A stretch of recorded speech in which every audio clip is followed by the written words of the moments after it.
Myself and should just introduce myself and also introduce the organization to maybe people who don't know it. We've been making some effort to update the website. Everyone's welcome to take a look at that. There's a dedicated page for shared journeys. If you just go to the menu, you'll see, click on the menu there, you'll see that there's a link for shared journeys. And you could register there. You could also view previous recordings and this recording. People should keep in mind, we do record these. However, we edit out anything from anybody, any participants who don't want to be recorded. We automatically edit everybody out unless someone says, "Hey, I want to be included." So don't worry about that. Um, we are lucky. I just want to first acknowledge that we're lucky, fortunate to have Mrs. Balaban.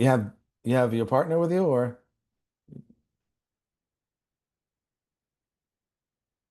you're on mute, Frida. He said he's gonna come maybe soon and help. Okay. Okay. Well, we're gonna give him a few minutes anyway. So, thank you for coming. I know your voice is under duress today. So, we were fortunate to have David and Fraida Balaban to share with us, to share their journey, help us, understand a little bit about what they've been through and what they've done to manage with all that. And so we, of course, appreciate them and appreciate the Talbers who are uh, always very supportive. They were the inspiration for this initiative and have been very supportive in every way in making it happen. And we have big plans for this group. Um, Let me just tell you a little about myself. I'm a licensed clinical social worker. My expertise is in trauma, grief. I work with adults mostly, and a variety of other um, more common issues, depression, and anxiety, and addiction, all kinds of other things I work with. And one of the things that um, I'm an EMDR therapist, certified EMDR therapist, so it's something I do a lot as a trauma therapist. It's a modality I use quite often to help people who have been through loss and through trauma. So that's something that I do. Our journey and Mayrim's journey, I'll just give you a brief introduction. Some people have heard it before, so I'll say it relatively brief. You can look online, go to the website and the About Us page. There's some additional information, some articles that give more background. Uh, this our journey started with my daughter Nechama, and was born in '93 and became unfortunately quite ill in 1998. And she was a young girl. She was diagnosed. She was 5 years old and had an illness, and we were responsible for her care for about 6 years, and she passed away. Her yard site actually is coming up very soon. Next week and a half is her yard site, and we she was the inspiration for starting the what we had at the time, starting 2005. She passed away 2004, and we started this annual Shabbaton, and that went on for a number of years. At some point, my daughter Miriam, who was very active in Shabbatons, felt that we should be doing more for families that lost children. She herself was became ill in 2014, and she felt as a sister, especially as a sister who a surviving sibling, felt that it was really important. Like it wasn't the Shabbaton just once a year wasn't enough. And we started to make a plans and for a more comprehensive organization, much like we have today. And unfortunately, her condition worsened, and about 2 or 3 months after we started this initiative, she passed away. And we realized in 2018 that this would be the most befitting legacy for her. because it was really the initiative that she had started. So it didn't have a name, I guess, until she passed away. We called it Mayrim. Mayrim means like from the Hebrew word Mayrim, to lift up. So we that's what we named it. And we now have grown since then. We have regions in Baltimore. We have a small one in Cleveland. We have multiple places in New York, in New Jersey, and in Eretz Israel. We have support groups, various support groups. We have in Eretz Israel, we have support groups. We have in Lakewood, we just started a sisters, in-person sisters support group in Lakewood. We have monthly events for teens, for siblings, and for moms, for dads. We recently did a dad's overnight. We did a month before we did a mom's overnight. We do I do monthly events, which are region or local based. We try because it makes life a lot more practical. So we have events like breath work, art therapy, and other things like just having a pool party or getting together, get-togethers. And then we have Zoom support groups. We have Shabbatones. We just had 2 months ago a girl Shabbaton. We're having at the end of the year our big annual Shabbaton, and Hanukkah parties. There's just the list goes on and on. If you look on the website, which again was just updated and will continue to be updated, we put in just a nice list of the type of events that you can expect to see, that you see throughout the year. So the other thing is that we have a podcast, which is now going to be branded as The Grief Journey. It's done by Mayrim Ribiat, and we will, be posting more information about that. It comes out about once every 2 weeks, and it's usually either a parent, a sibling, a therapist who has a lot of grief experience, and to share, help us a little bit learn how to cope or how others have coped. And that's on all the podcast uh, platforms, including YouTube. So you can look at that. You could also just go to the website, and it's available on the website. If you go to the website, you go to podcast, you'll see that's what the podcast is. Um, Tonight, Shared Journeys is a kind of like a mini or sub community of people who have largely had losses of young children, um, around accidental loss, other types of losses. And our idea is to create more like a heterogeneous group, which makes it a little bit, you know, more more possible to share the like every loss. That there are shared, globally shared things in loss, and then there are specific things that are more common in the different types of loss that could be dependent on the age of the child who unfortunately passed, the way that they passed away, and there are about, another 25 or 50 different characteristics that can sort of define similar types of experiences. I say that because every experience is different. Even when you have the same child that's lost to two different parents, that grief journey could be different.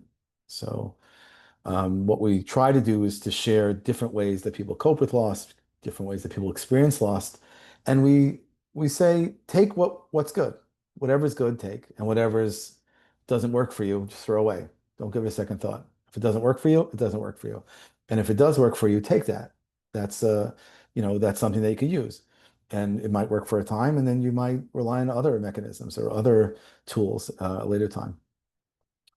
The first part of this program, after that I've given this introduction, is I want to just give the floor over to Fraida and David Balaban, and they will share their journey. Take your time, however long you want to share your journey. Of course, that's up to you. And we're totally Freda, we're understanding. We understand Freda unfortunately has I don't know exactly what it is, but some stress on her voice. So please don't further stress your voice, whatever, you guys will figure it out amongst the two of you what makes sense. And in addition to that, when that part is finished, so everyone will have the opportunity to, if they want, to ask some questions, a question and answer session that I'll be available for. Or, of course, Balaban, you could try to, see if they're open to questions. But either way, you can ask questions. I have a few prepared, but for me, what makes this the most interesting for me and everybody else is if people can prepare questions. You could either let us know you have a question by raising your hand, or you could just post it into the chat, and whichever one you want to do. But I really encourage people to ask questions because it makes this much more interesting, more interactive, and you can get a question answered that's more specific to what matters to you, as opposed to just hoping that a generic question that I'll ask would be you know relevant to you. So with that, I'll give the floor to the Balaban family.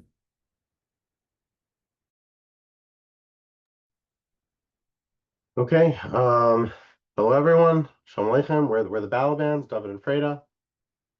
Um, so I guess our journey started 6 years ago. Six years ago, Sukkot. We were married about 3 years or so. We went to Denver where we both had grown up, and we were spending Yom Tov with our one half by my wife's family, one half by my side. And my wife was 7 months pregnant, and all of a sudden, kind of out of the blue, she wasn't feeling well. It was a few days she wasn't feeling well, and whatever. She decided to call her OB, and the OB said, "Sounds like labor. I think you should go to the hospital." And sure enough, it was Erev Shabbos Chol Hamoed, and we called. My wife called the ambulance. I was at shul already. And whatever, her sister came, got me from shul, and I hopped in the ambulance, and we zipped off to the hospital. And a few hours later, my wife gave birth to two preemie twins, twin boys. One lived a couple of hours, one lived I don't know, 2 days or so. And that was the start of our journey. That was the first time we dealt with this, and it was very hard, and we dealt with it in very different ways, as Glenn said. For me, it was very different because I didn't have like a relationship with these babies. Like, they weren't like moving around inside of me or anything. As for my wife already knew this one's more active and this one's less active. And for me, it was like, okay, like when they come out, they come out. It was very, obviously it was a hit, and it was very, very hard for me, but it was very, very different. So that was our first introduction to this. Um, we had at the time, our oldest son was about 3, and our daughter was about 1 or so.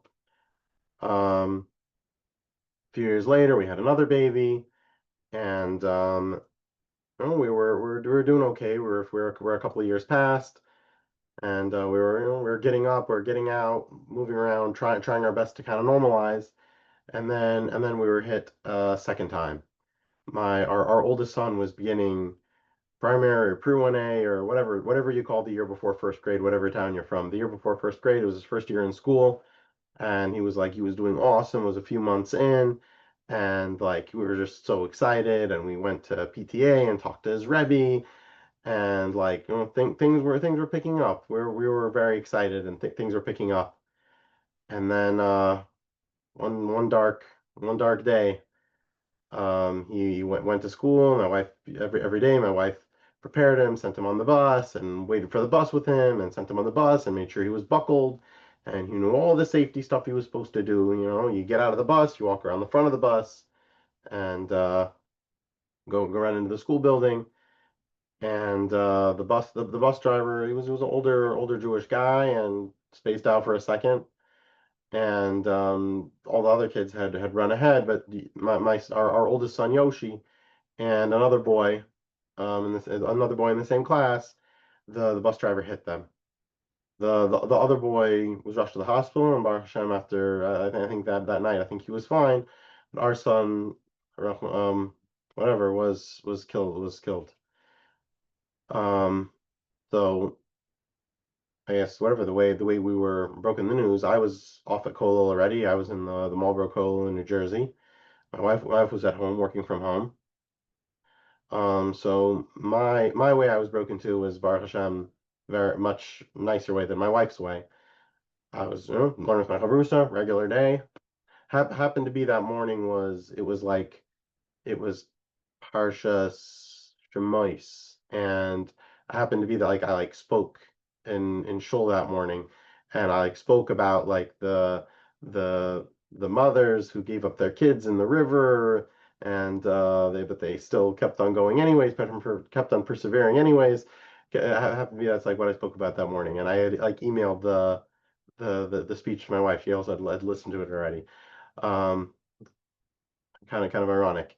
Um, so I was in the learn with my chavrusa. My Erskol comes over with like a very solemn face, shuts my Shulchan Aruch, and tells my chavrusa, drive him home. I'm like, what? Like, what is going on? Didn't say anything. Just said, drive him home. So first thing, my first thought was my wife okay? I called my wife, and she answered the phone. I'm like, okay, thank God, not that. And she tells me there was an accident. Yoshi was in an accident, and the Rosh Hashiva's in our house. Like, okay, the Rosh Hashiva's in our house, and Yoshi was in an accident. That doesn't sound good. So I didn't ask any more questions. I just kind of waited. But things obviously weren't good. Okay, we got home. My wife's experience was much harsher. We lived like in the upstairs apartment. Um, so like the way you get in is there's like a door on the bottom, and then it goes into either the ground floor level, or there's another door to go upstairs. And like the door kind of didn't close really. It was like kind of a yeshiva apartment. So that's all the people, they knocked, they didn't knock, the door was unlocked, the door might have been wide open. I'm trying to be down on the cuffs, but The door was locked. the door was locked, and they just opened up the door and they came in. All of a sudden, my wife hears like footsteps up the door. My wife's like, "I'm calling the police. Get out of here now!" And they're like, "We're from Atzala," and my wife's like, "I already lost kids. Out of here. No Atzala. Wrong house." And our Rosh Hashiva, Reuben Feinstein, was coming up right behind them. Um, and so they weren't straight with my wife, which bothered my wife a lot. I don't know, that's part of the protocol, but I don't know. Bothered my wife a lot. And so they had like went to the side with Reuven, and they were like telling Reuven like to tell my wife that he's in critical condition, and Reuven's like, I ain't gonna lie. Um, so I guess whoever, he told her the truth, and but eventually I came home, and then there Shiva told me he was crying. He was like, he had tears in his eyes. He was crying, and he said, the kid's not here anymore. And the Rosh Hashiva sat with us for a few hours that day. And then the whole rest of the day, he was busy with phone calls and stuff. One of the things that was very important to my wife was that she wanted to see him, hold him, something. Um, so Hatzalah made the call that it's easy for us to just sit in our apartment, and they'll take care of all the stuff. They'll take care of all the paperwork. They just had to like fax us like a picture of him. That way we can identify the body, and then they would take care of all the other stuff, rather than the regular government procedure would we would have to like go down to the place and identify him. And Hatzalah decided for us that was a whole schlep. So for me personally, I was very happy with that. I didn't want to move. I was like, for me, like Aninus, like I like understood clear why like there's no way I can make a bracha or even move or do anything right now. Like I just want to just be in a cocoon and just not do anything. And so Baruch Hashem, for me, I had the freedom to do that. But my wife was like, take me to him. I want to be with the body. I want to be with him right now. It's my son, and you can't take him away from me.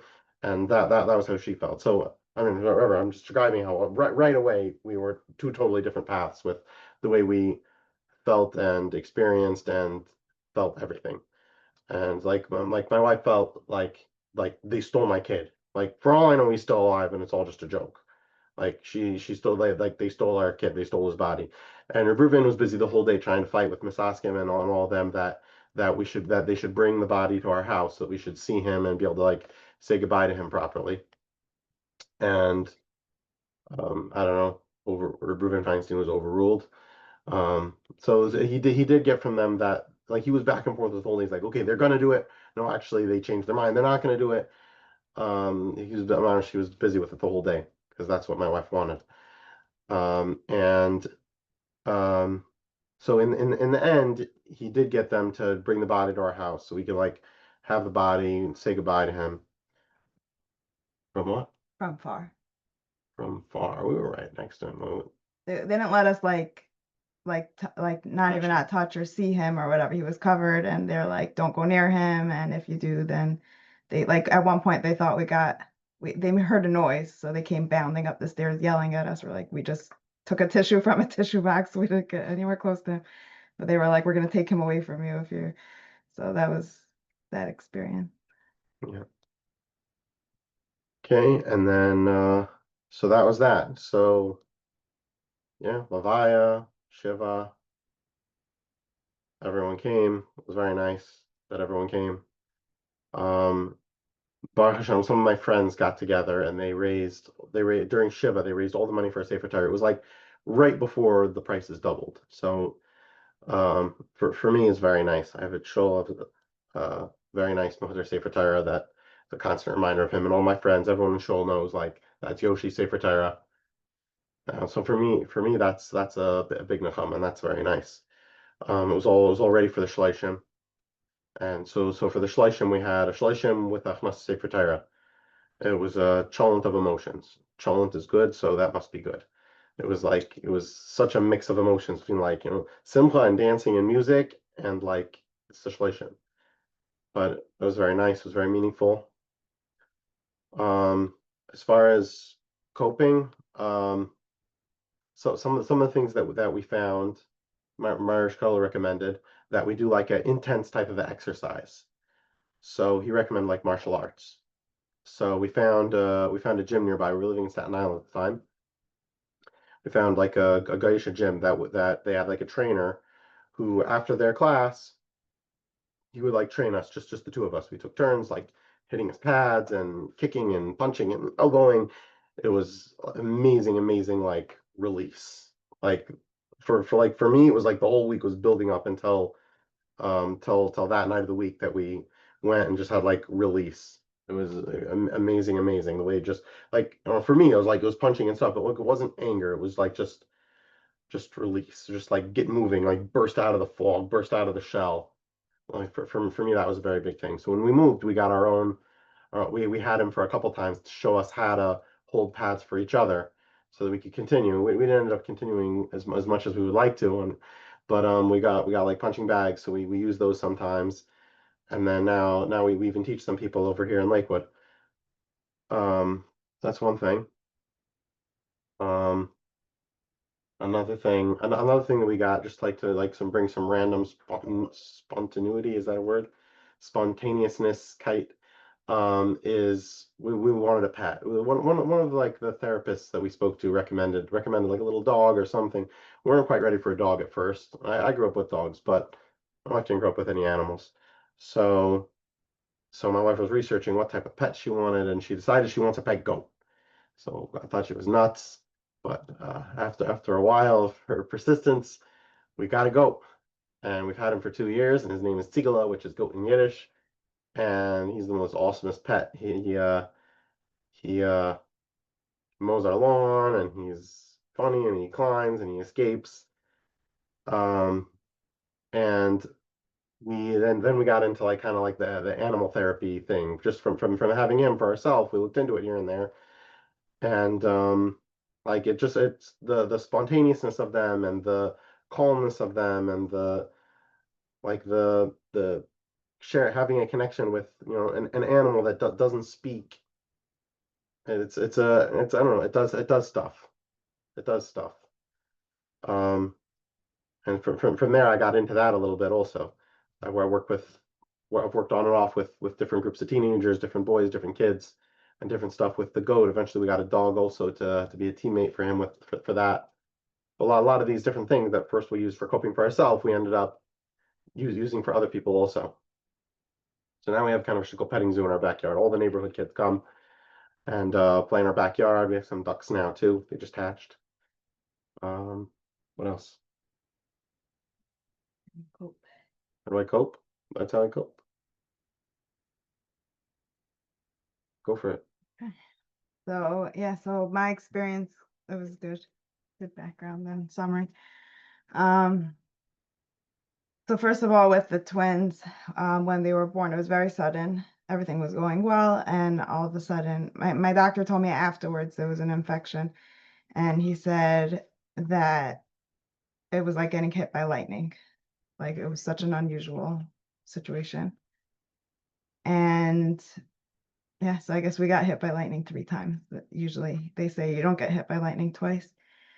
Um, so it was very shocking, and we were also not home, and we were amongst a lot of people that were family, and I guess I got hit by a lot of things at once, meaning like the actual events, and then also like the lack of support, or thinking that we had support and then realizing that, like, it was a very maturing experience, still is a very maturing experience, learning that not everyone who you think is your support is going to be your support. And people who, like the people I've heard once, like someone told me, you learn who your friends are when like things like this happen. It's just not everyone can handle it, or for whatever reasons, they're the ones who run away, or they're the ones who don't don't really understand. So we got to learn that the hard way. I was, I think, 24 then.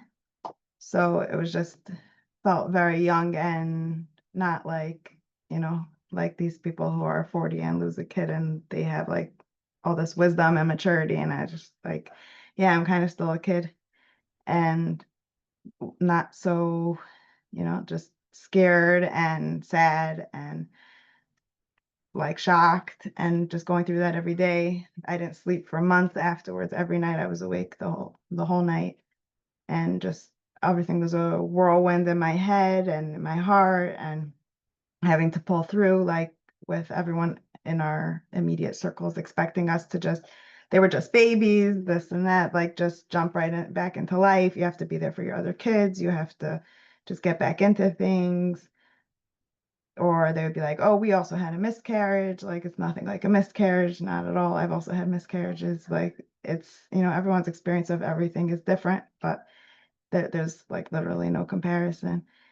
Um, and just realizing like how little support we had. Interestingly, my oldest son, maybe a few months before he died, he had come into the kitchen one random night and asked me, when the twins died, did people come and be Menachem Avel you? And I was saying, no, they were younger than 30 days, so they didn't. And he was like, oh, you must have been so sad then. And he was almost 5 when he said that. And I was like, yeah, that's the situation. Yeah, that is how it is and was. And yeah, it's so I guess that he arranged a lot of people to come for his Shiva. Um, Still till today, I feel like that with coping with the twins is like we never really had I never really had the chance to process, because people didn't really give like a credence, or like it's okay to feel sad when babies die. So in our circles, so it's just I still till today have a lot of processing to do with regard to the twins. Um, then when 2 years later, we had parent teacher conferences for my oldest son a week before he would died. And I was telling my husband, as we were walking, we were in Brooklyn because he was in school in Bensonhurst. And I was telling my husband, like, by that point, we had already had another kid. So I was saying it's a good thing that like the twins weren't anymore the oldest or the youngest anymore, because it's so hard when people ask, like, is this your oldest? Is this your youngest? And then it's like, well, it's not the youngest because like the youngest died or whatever. And then a week later, my oldest was run over by his school driver van. And yeah, so that's just interestingly ironic. Um, and yeah, so now we get to deal with your oldest, this, that. It's not the only thing. There's so many. Everyone knows all the comments and questions that we try to avoid and make easier for everyone and help everyone not have to deal with the discomfort of our reality. But that is our reality. I feel like after our twins died, my husband would just say, like, whatever it was, the number of kids. Let's say I would say we have 4 kids, and he would say we have 2. And then it was again like that thing, like they were babies, like, so what right do we have, or what right do people give us to include them? And then when my oldest died, it was like, well, now, like, now what are we going to say? Are we going to include just the oldest but not the twins, or like none of them, but like that makes no sense. So at that point it was like became much more of a bigger dilemma, I guess you could say. And we, in general, I guess both of us trying like to not, if people say how many kids do you have, this many at home, or different, like, and then some people, everyone knows some people, they just press and, oh, and where are the other ones and how many are not home or whatever. It's like you're getting yourself into the mess you're getting yourself into. But like, so going back to that, so with after the twins, I always used to like kind of think that if I just say I have two kids or whatever and just kind of get into that zone of just saying things like that, then maybe it'll feel like that to me. But in the end of the day, it actually made me feel worse every time. I felt like I'm pretending to be someone who I'm not. And it was just hard because like felt like I'm always like on act or pretending for everyone else. And it just didn't feel like I was talking about myself when I was answering questions about myself. And then when my oldest died, because it became so obvious, all of a sudden at that point I was like, you know what? I'm trying so hard to be normal and not have dead kids and not tell people about my dead kids, but like Hashem took another one away. It's just like much more like, hey, this is a reality that Hashem gave me. It was sort of that that's to me how it was, like a recognition, like, like at this point I'm never going to be normal. Like with with the twins, it was one thing, and then now like my third kid, like it's just that's what Hashem gave me. That's my reality. I can't really change it. Just saying one thing or acting one way, it's not going to do anything for me or for anyone else because it's not my reality and it's not the life I have. It's not the life I deal with day to day. So there's no point. And kind of it's relieving to just drop the act of like having to figure out what to say to please everyone else or to make everyone else feel comfortable, even though I do try. Like, it's not like I go around announcing. And when people ask, I do try to not like throw it out there. But if they press, then yeah, that's the reality you're asking me about. I mean, and that's just the way it is. Um, how I cope. So my husband said a few of our things. We did Muay Thai. That's the Thai martial arts that we did. It was a big help for me, especially in the sense that when my experience was that my emotions would be very painful, but it would cause me to have very strong physical pain. Like it would find pockets, let's say in my shoulders or in my chest or wherever. I would get very strong, like sharp pains that wouldn't go away. And when I started doing the martial arts, that released the physical pain of the emotional pain. So once a week was really good because like eventually like the pockets, the sharp pain was just getting so strong. And if at least once a week I would be able to release that physical pain, make room for the next week's worth, then that was really helpful for me. It was a good experience.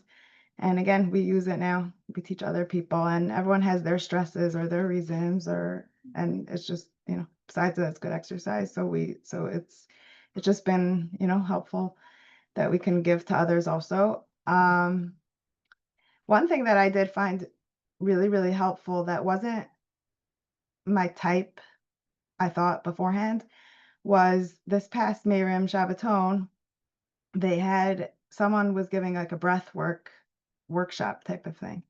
And when I heard about it, I was like, yeah, breath work is not my thing. I don't have patience for these things. I would feel bad to go and then have to sit there the whole hour and like pretend that I'm like, so I don't insult like the person leading it or like I didn't see it happening, but I let myself be convinced and I went and it was amazing. It was very transformative, as people say. It's hard to describe exactly like how and why it's transformative. It's more each person has their own individual, I think, experience. But it's definitely worth a try, I think. It was for me, and that it really wasn't my type. Like I can't even say how strong I was like that is so not my thing. Um, but for me, I can tell you what was helpful for me is that in my life, I have so many people telling me what I can feel, what I can't feel. It's not normal to feel that anymore. It's you have to move on.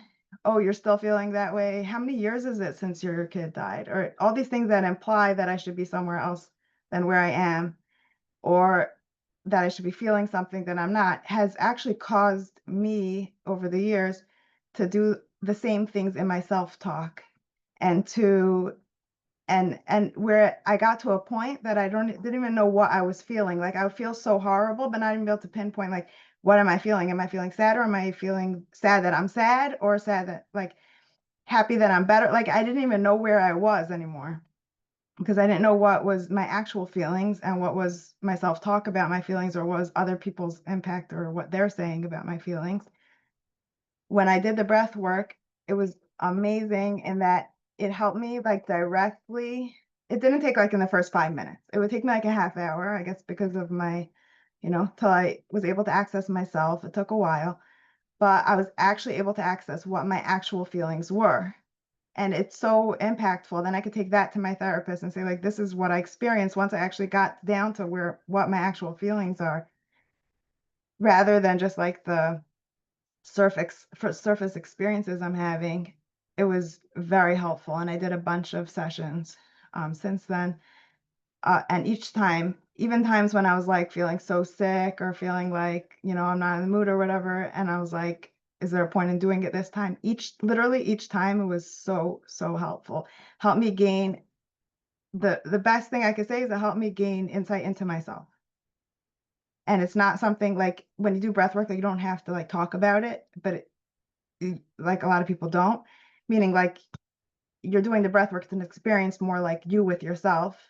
The breath work person or who you're working with just like helps you do the breathing, right? But they don't know everything that's going on, and they don't have to know. And it's you, at least for me, it was me learning about myself, my internal feelings, where I'm holding certain things, like all of a sudden I'd be like, oh, that's what's bothering me about Yoshi, like who died. Like this is what's bothering me about this upcoming Yontif. Like it would hit exactly, it would target exactly where my emotions were. So that was really, really helpful. Thank you for Mayrim, and for then afterwards having that breathwork retreat, which is, I can't even begin to explain how impactful that was for me. That retreat where like like it was a group of people who we were all like there for each other. I felt like that after each breathwork workshop, we just sat with each other and just were able to like each person had their own individual journey in the breath work, but we were able to sit with each other and just,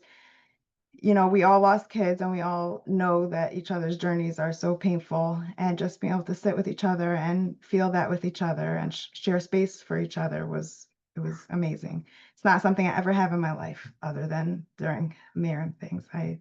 No one no one feels like there's, I generally like have that experience where I feel like everyone else's losses are tragic, but no one thinks my losses are tragic. So that's just because of the people who are in my life and who Hashem put in my life. So it's also part of my journey is just learning like that, sometimes like I have gotten like jealous, like, oh, everyone else, when you go around the circle and what helps you and everyone talking about their support. And I'm like, wow, I thought like this is what everyone goes through, but truly not. Okay, but I'm happy. Now I learned like be happy for the people who do have support. I know how horrible it is to be without it. And to learn not to, I don't know, not to need it so much. I don't know if that's something you can learn, but um, it's just something that I definitely deal with day to day. Is there anything else that helps me cope? One person asked me a couple years ago, like, how do I get up in the morning? I'm like, really, like the only answer I have is like I have a crying kids like in the morning, so it gets me up, but like it's not otherwise, yeah, it's hard to have the energy to keep moving and to keep going, and especially because it's multiple losses, and it's just like a lot of times it feels hopeless. A lot of times I face another day and I'm like, let me get my last pictures of my kids, and before. And like when my son this past school year was going to primary, and the first day he got picked up by his school bus, and the bus driver crashed in front of my house into like a mailbox or something. And and then when I set my son on the bus and I'm trying to be really brave and not be paranoid, like Hashem is more creative than this, it won't happen the same way this time. And and then the bus driver tells me, yeah, this is my first time driving this bus. I have to get used to it. And I'm just like, wow, that like I'm the wrong mother for you have to say that to. But again, like keeping quiet and just being like, okay, it's a journey every day. Whether I did take like last pictures that day or not was a journey. Um, because especially because I have like this sensitivity because my oldest, Yoshi, was in school Sunday through Friday all day. And I'd really only figured it out afterwards. I barely had any pictures and videos of him from that whole school year because he was always in school. So now it's like almost like that, a non-coping probably mode, but of like I need to get pictures in when I could or videos. Um, yeah, it's I just want to say that we really appreciate being how vulnerable you guys have made yourself and sharing your journey, not just, such so many tragedy after tragedy and sharing not just what you experienced, also, how different you guys kind of have your own way of dealing with things and being vulnerable in that way, and also sharing with us, some of the challenges and then sharing with us like this was what has helped us. These are the type of things that do help. There are things that don't help. These are the things that don't help. I certainly feel, and I'm sure I share everyone's sentiment of thank you for sharing all of that. As we move into the Q&A portion, I don't if you guys are comfortable with questions, I like then questions. what's that? I like questions. It's easier Okay. like if I know what Yeah. people want to Yeah, hear, yeah, yeah, that's fine. Okay, so you're open to that. Okay. So, well, I just wanted to make a few comments. What I'll ask is during this portion of a thing, if anyone has any questions, just either raise your hand through Zoom or you can in the chat just, ask some questions in the chat, either for myself or for the Balabans. I have some thoughts and questions prepared as well. Of course, it's much more helpful, and I appreciate it personally if people could, ask questions. One of the things, of course, we feel honored, and it gives a it's a good chizuk for us as part of Mayrim to hear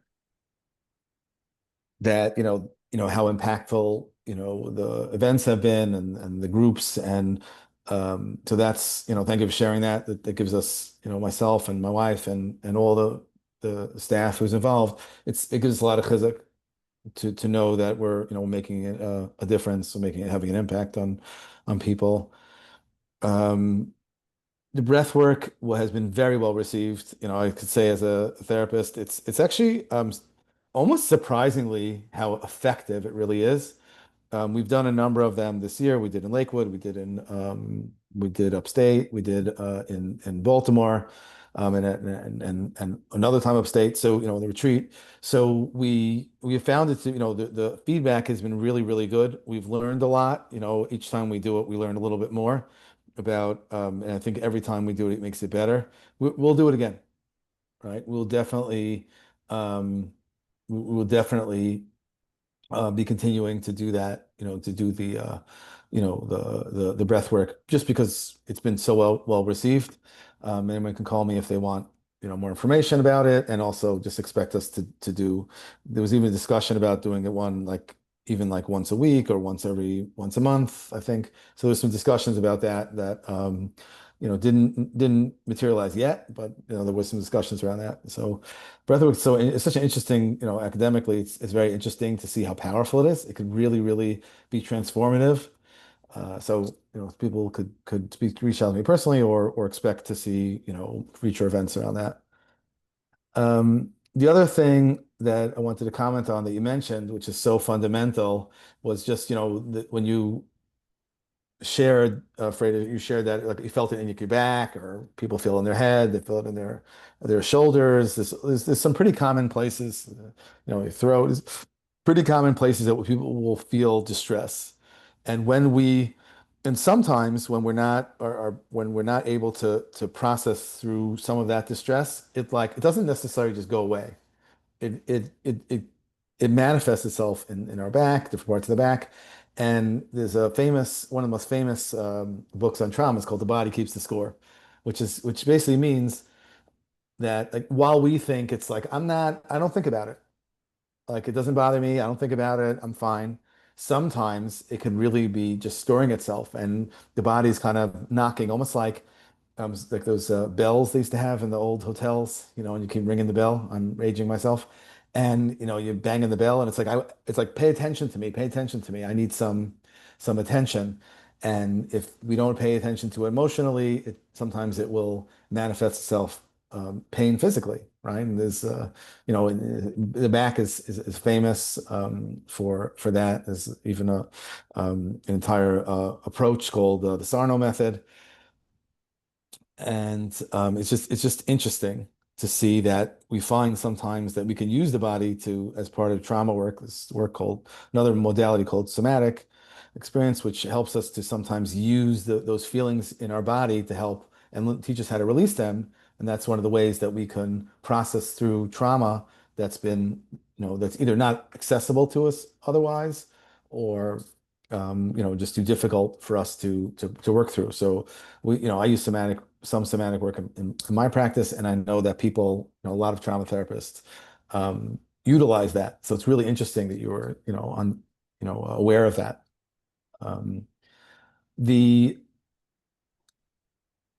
the last piece that I wanted to mention, which I think is such a fundamental, one of the real fundamentals of grief and mourning, and that's allowing yourself to feel how you feel. And the more that we repress how we feel, the more we ignore it, the louder it becomes. And sometimes there are these feelings that we're just not comfortable with, either because we don't like them, right? Like anger. Some people, they're just not comfortable with anger and they feel like it's going to overwhelm them. I was reading a great book recently by Dr. Edith Eger, famous book called The Choice, and she was just talking about how she ran away from her anger and eventually embraced it, and it was a very important part of her healing. And I like to say that your anger can be your best friend when it's understood properly, and it shouldn't be ignored. It should be listened to. And what happens is that people will often, very well-meaning people, this is like almost universal, will tell us how we're supposed to feel. Right? It's been this long, it shouldn't bother us. It's been this is what, this you have this reason why it shouldn't bother us. As a matter of fact, most of what we hear, most of the feedback that we get from people is largely around um, largely around what we should not be feeling. There's only a certain amount of us that is what we should be feeling. But in those times when people are saying, look, this is how you should feel, and this is what should happen, it's like, imagine what the world would look like if people would just give us permission to feel how we want to feel and stop telling us all the at least this and at least that, and why don't you focus on this, or you should be happy this way. It's all about proving us wrong, proving our feelings wrong. First of all, people do this to we do this to others, right? People do it to spouses. I'm really upset the way the person treated me. Well, maybe you're overreacting, or maybe that, we have to give the person the benefit of the doubt. A lot of what we learn about, a lot of what the messages that we get tend to be focused on proving us wrong. Imagine if we would prove our spouse right. Imagine everything our spouse said. It's like, you have a right to feel that way. That makes sense. Oh, I get that. Of course. Of course you're feeling that way. Of course. How else could you feel? Right? If we did that with our spouses, I think, we'd already be closer to world peace than we are today. If we could, a bigger step is doing it for ourselves. Instead of saying like, why can't I just not be bothered by this? Or why can't I just be thankful? What we do it to ourselves all the time. And if we could, instead of coming from a place of questioning, judging our emotions, if we could give ourselves permission to have those feelings and say, why am I feeling that way? That's interesting. What's going into that? What is it doing for me? Or where did I learn that? Or even if we just don't care and we say, look, this is how I feel. I accept myself for how I am, and I'm going to feel those feelings. If we would do that, even that is a big step forward in the grieving process.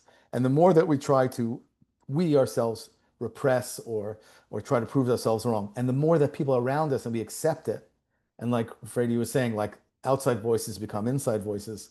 The more we do that with, in those circumstances, then we're just delaying our healing.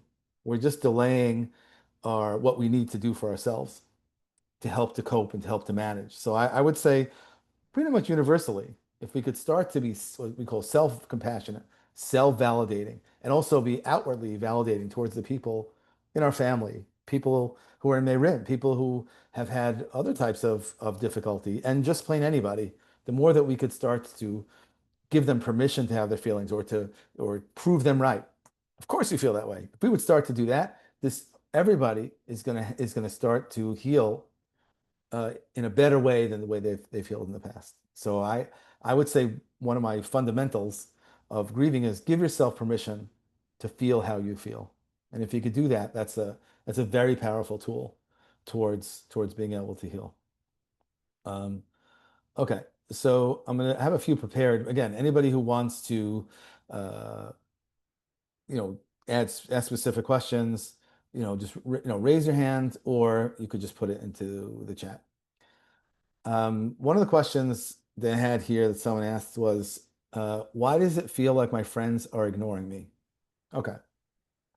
So one of the challenges, especially in this group, right? Especially in the group where, people have tragic accidents, young children involved, and I could tell you, like I speak to people all the time, right? I got a call yesterday, I got a call the day before, I got a call the day before. I got like some foreign place. I got like two calls out of nowhere, and I got them confused because they were like I wasn't expecting to have two people call me from this far out place, and the people I speak to, there's a lot of this feeling of and Freddie, you shared definitely made the point of not being understood.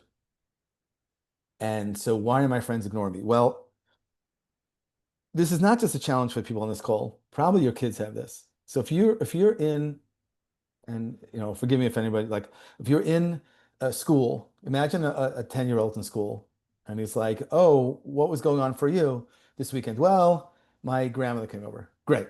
Okay, what'd you do? Well, we were supposed to go to my uncle's house, but we didn't end up going for Shabbos. Great. How was your weekend? Well, in my house, we were supposed to go somewhere, but my mother was crying, or I was crying, or I didn't know what to do with myself. What do you mean? Well, my brother was killed in a tragic way. He drowned in a pool, or whatever the circumstances are, right? We don't have to list it in all the different ways, but as an example.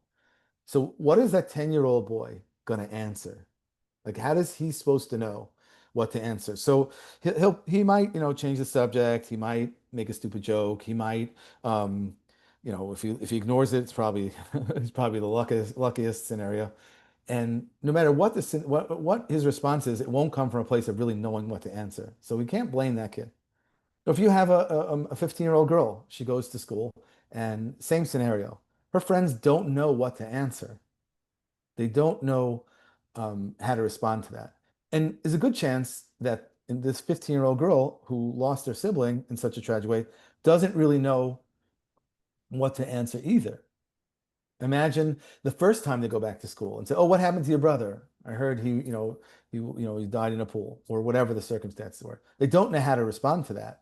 So they're really stuck because, sometimes they'll be very quiet about it. Sometimes and they don't want anybody to know. Meanwhile, they're, inside, they're struggling and having a lot of difficulty. And there's no one around who they can really talk to because no one's going to understand how to respond to these circumstances because they are so tragic. They are so horrific. Everybody on this call and everybody who's part of Shared Journeys, everyone's part of Mayrim. I mean, one story, I promise you, one story is worse than the next. Every story they hear is they're just so horrific.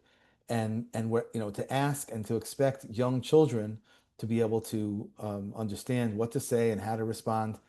And even the person themselves, the sibling in this case, doesn't really know themselves how to ask for help. They don't know how to explain what they're going through. So it's very challenging. If we take that and we extend it to this person's question, it's like as an adult, people don't want to talk to me. I remember years ago there was I tell this story more than once about somebody used to cross the street when we walk by because they just don't know what to say. They just have no idea what to how to respond. Anecdotally, a very funny or cute Don Lachaf's story. There was a person in that we knew, and every time my wife would see this person, she would not, she ignored her completely. And it was really hurtful. And it was going on for a very long time. And literally, my wife could walk right past the person who knew her, and she would completely ignore um, my wife. And so one time, I discussed with my wife, and she decided she's going to um, sort of discuss it with her, bring it up to her. And she calls her up, and she says, every time I see you, you don't respond to me. And the person was mortified. And they said, I have to tell you, I know this story personally. I have to tell you what's going on. I don't, I really need glasses and but I'm embarrassed to get them. So I literally walk around and I can't see. So I don't even recognize you because I don't see. I think the person, so it's such a nice person that they made it up. They make such an effort. First of all, I think they got glasses, and second of all, they made such an effort whenever we see them to walk over to say hello, And I think she didn't. What wasn't. I think that was the thing that convinced her to get glasses. In real life, though, in most circumstance, people really don't know how to respond to us. So they do ignore us and they will run away. And for us, I think, as a bereaved parent, when that happens, that could be so painful. Even though we might understand. I mean, hopefully that's a little bit takes away some of the heaviness, just being aware of that people, don't mean to be, um, they don't mean to be harsh and they don't mean to be mean, but they certainly, um, unfortunately, so, it can be hurtful, and I think I hope a little bit the knowledge that people just because they don't know what to say and because their goal is they don't want to hurt you, they don't speak to you. Now, I've been asked the question many, many times. There's a book that I was a clinical editor for that was coming out soon, helped author this book that's coming out. And one of the sections of the book is friends of someone who lost a child or lost a sibling, how to help them. And we do encourage, more often than not, right? 9 times out of 10, bringing it up is not going to make it worse. It's going to make it better.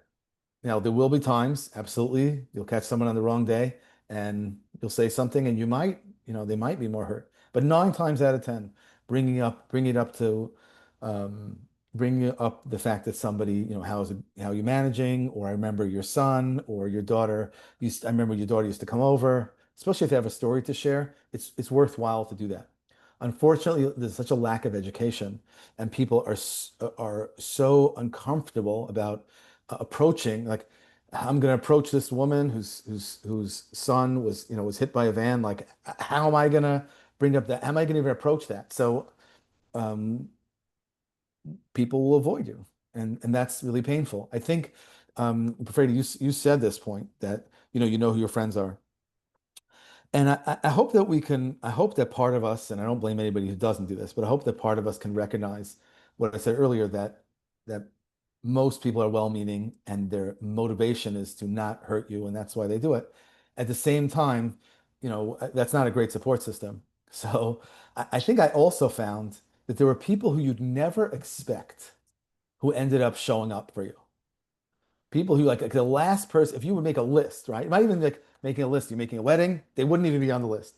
Or if you had a list of all the people and you ever had a relationship with, and these people would be like the bottom of the list who you would expect to show up for you.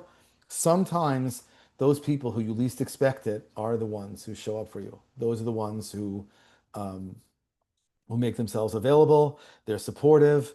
They're understanding, and there are times when we have to shed old friendships, and I think what happens at times is we hopefully gain new support systems, right? I can tell you that from as part of Mayrim, so many times people, I can't tell you how many times I've heard someone would say, I mean, I heard it today, right? Someone was saying that, I heard about a certain person, we met, and they ended up connecting once a week. They connect literally every single week they connect. And it's one of the primary goals of Mayrim is to create those relationships, those friendships, those bonds, and because I think those can go really, really far in helping us to get the support, the right support, especially if you can get support from someone who actually does have some understanding of this horrible. Leslie to Glenn Holman. What's that? You said Oh. Um, so being able to um, create those relationships is such a fundamental, like could be, my top five goals of of Mayrim is just be able to support people to um, who have an understanding, right? Who unfortunately have shared losses and be able to connect with one of each other. So that's what shared journeys is about, is being able to connect one with the other, to be able to say, what was your experience? I kind of get that, or I have a similar experience to that, or that thing that you just said, that it resonates with me, but that other thing doesn't, and here's why. And being able to have those that dialogue and those that communication, it could go so far. It could really, really make the difference. I've seen it not not just with moms, with siblings, right? Sister to sister. I've seen that many, many times. Really fundamental, transformative. And it's finding the right person could be as transformative as anything else. And then I've also seen it. We've seen it with dads. We've seen it with others where people are just they're connecting. And I've seen with there was a chavrusa, two chavrusas who talk. They met at a Shabbaton. They learned every single day for years, and they were like chavrusas in this chavrusas in coping with grief, right? Sometimes there were people who ended up learning together. Of course, that happened, and that was their way of connecting with one another, learning for their sons. At the same time, sometimes it's just making a shidduch with somebody and finding someone who could support you. So I think that we don't always get to choose who our support network is, when we're young. Sometimes we don't get to choose even, our entire support network. As we get older, hopefully, we have options. And that's, Miriam is just one example of that where, where that can happen. I think, as we talk about support, we had a recent dad's overnight and we did an approach called concentric circles, really, really amazing workshop that we did. And without getting into the details of it, it's a certain approach to trying to identify within your network ways that you can find people or ways within yourself to hold space for your grief. So that was like a really incredible uh, exercise, and it all goes towards this goal. How can we find areas in our life where space that we can fill in? Like one of the things I was, as we're thinking about the Tisha B'Av, obviously is a difficult time. So I just want to bring in one thing that's very interesting about Tisha B'Av. I just want to share a story and then just an idea that's very interesting. I probably don't have all the details right, but I'm going to tell you the story the way I remember it. And I didn't have time to confirm it, but the short story is there was a person who lost their child in a very tragic way, and it was very difficult. And fortunately, this person um, had other children, and one of those other children gave birth to a baby boy. And that grandson, his bris was on Tisha B'Av. Sometime within, I don't know, it was the first year but some recent memory to when they lost their child. So they were very well-meaning and very understanding people, and they said, "Look, it's Tisha B'Av. I mean, you're not going to rent out a hall, but so and so is willing to allow you to do the bris in their house." And this mother said, absolutely not. There is no way. She said, Tisha B'Av, I have Tisha B'Av every day in my house. If there's going to be a bris, there's going to be a simcha, I'm going to do it. On Tisha B'Av, and I don't know, she was saying she'd wear her fancy dress. I think that is halacha is allowed. And she said, I'm not going to lose this opportunity to make a simcha in my house. I don't Tisha B'Av isn't, it's that's not new to me. I know what Tisha B'Av is about. And one of the challenges, I remember I spoke a couple of years back, and one of the challenges in Tisha B'Av is it feels abstract, right? I mean, as much as we live and breathe Beis Hamikdash and Mashiach, it is an abstract concept. No one's ever seen it. No one's ever um, uh, went to it. And there's so many elements of Tisha B'Av that are so they seem very far away, right? Mourning for a building. And one of the things that I was trying to encourage during when I spoke was I said, you got to make it personal. Tisha B'Av is the source of all things, all tragedies and everything comes from the destruction of the Beis Hamikdash, and you got to. It's important. I was speaking to these people, not part of Mayrim. People hadn't suffered this loss. It was for a different organization. I said, you got to make it personal. Unfortunately, for everybody on here, it's already personal. Loss is personal. The grieving, like you know, imagine someone said, I need you to cry on the spot, right? You're going to become an actor. I need you to cry on the spot, right? Probably wouldn't have. Okay, it's not sure. Sure, I can do that because everybody here is we've all continue to go through and have gone through, have experienced the grieving process, experienced what it means to mourn, and and sadly, this is not news to us. So making it personal is not the challenge. One of the things I was trying to tell them was they said like a pessimist. So a pessimist is basically someone who sees the glass as half full, as half empty, and the optimist sees it as half full. And I would say someone there's a third type of person who has a muna, and that person, it's not that he sees the glass as he's not silly that he sees the glass, with one eye open, it's half full or it's half empty. He recognizes that it's half full, but he sees opportunity in what's empty. In the emptiness, is an opportunity. Now, what we fill that with is up to us.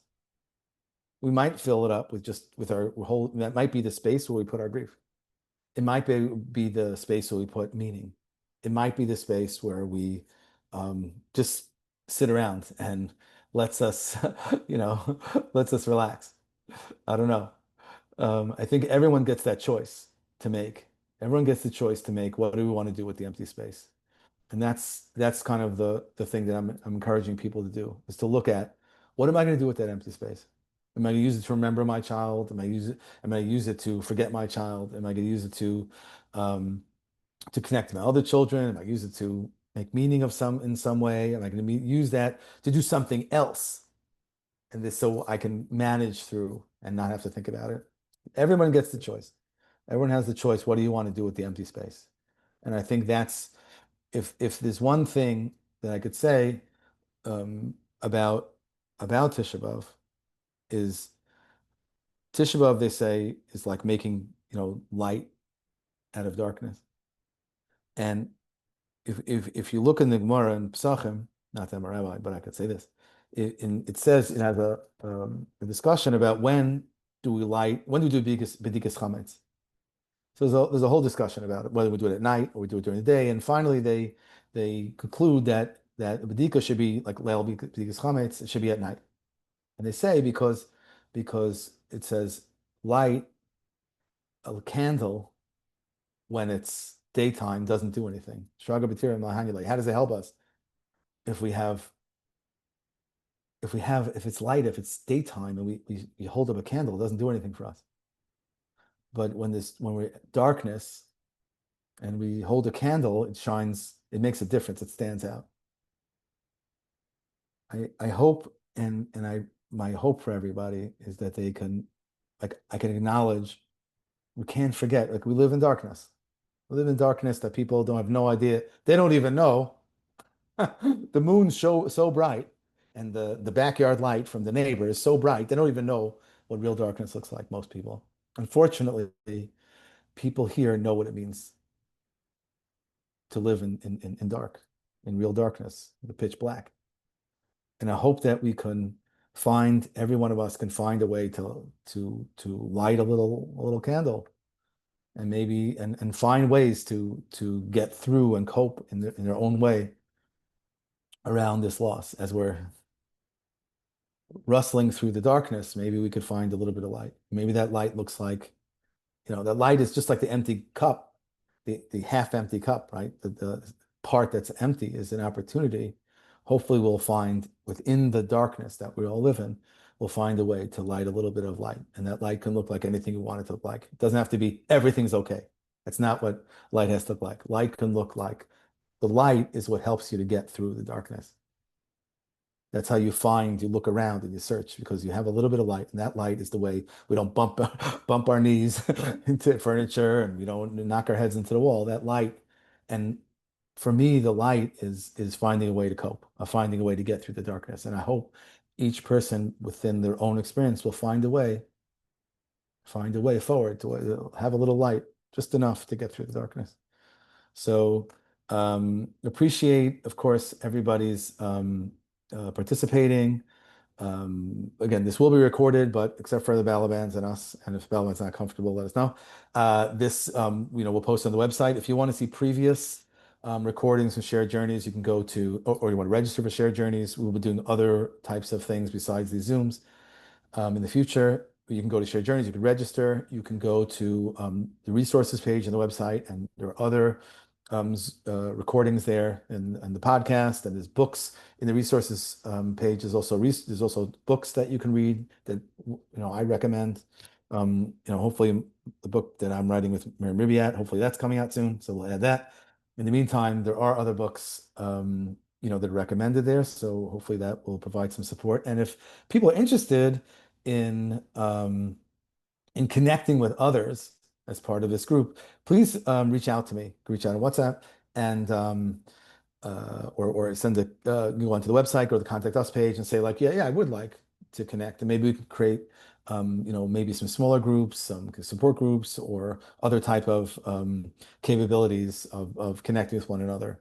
So just feel free to reach out for me. Thanks again to the Balabans. Thanks, of course, to the Taubers, who always been a very important driving force behind this initiative, especially.